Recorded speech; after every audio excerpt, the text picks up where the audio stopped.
Voy, buni qaranglar, Malibu 1 to'g'risi anchadan beri bunaqa tiniq sosteniyasini ko'rmadim. Bitta like bosib qo'ying. Mashinamiz 2013-yil ishlab chiqarilgan, 3-paytda eng full bo'ladi o'rtoqlar. Men o'zim haydab ko'rdim. Yumshoq mashina, tortishi ham zo'r.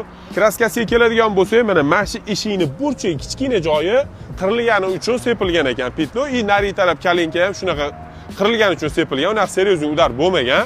Hop, baqlajon rangda bo'ladi. 110 ming kilometrga yaqin yurgan ekan. Qolgan joylarni o'zingiz uchun bemalol tekshirtirib olsangiz ham bo'ladi. Malibu 1 baqlajon sveti ham lekin chiroyli. Mashina yonib, idealniy bo'lib turibdi. Olasizlar, minasizlar. Motor, hadovoy korobkasi hech qanaqa ishi yo'q ekan. Balonlarning holati yengidek bo'lib turibdi. Kurgoy ta'minot ruxsatnomalari bor. Yaqinda propanni 4+ dan taqib qo'yibdilar, bilasizlar.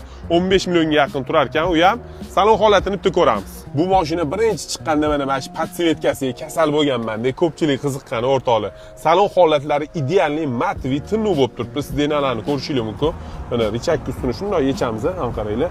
Holati tinnu o'rtoqlar. Rulcholni taqib qo'yganlar. Aytolmani, bunaqa sosteniyasi kamdan kam chiqadi, lekin bosib olish kerak. Mana shu diod farasiga ham ko'pchilik ish qilyapti. Bu mashinani bilasizlar, juda ham prochniy, baquvvat mashina bo'ladi. Narxini sizlar uchun savdolashdim-da, $13.500 ga ko'ndirdim. O'zlari $13.300 ga bermagan ekanlar, ozgina oldin. Egalar nomeri pastda kimga qiziq bo'lsa, bemalol telefon qilib baraka qilishingiz mumkin. Videoga like bosmagan bo'lsangiz, yurakchani bitta qizartiring-da.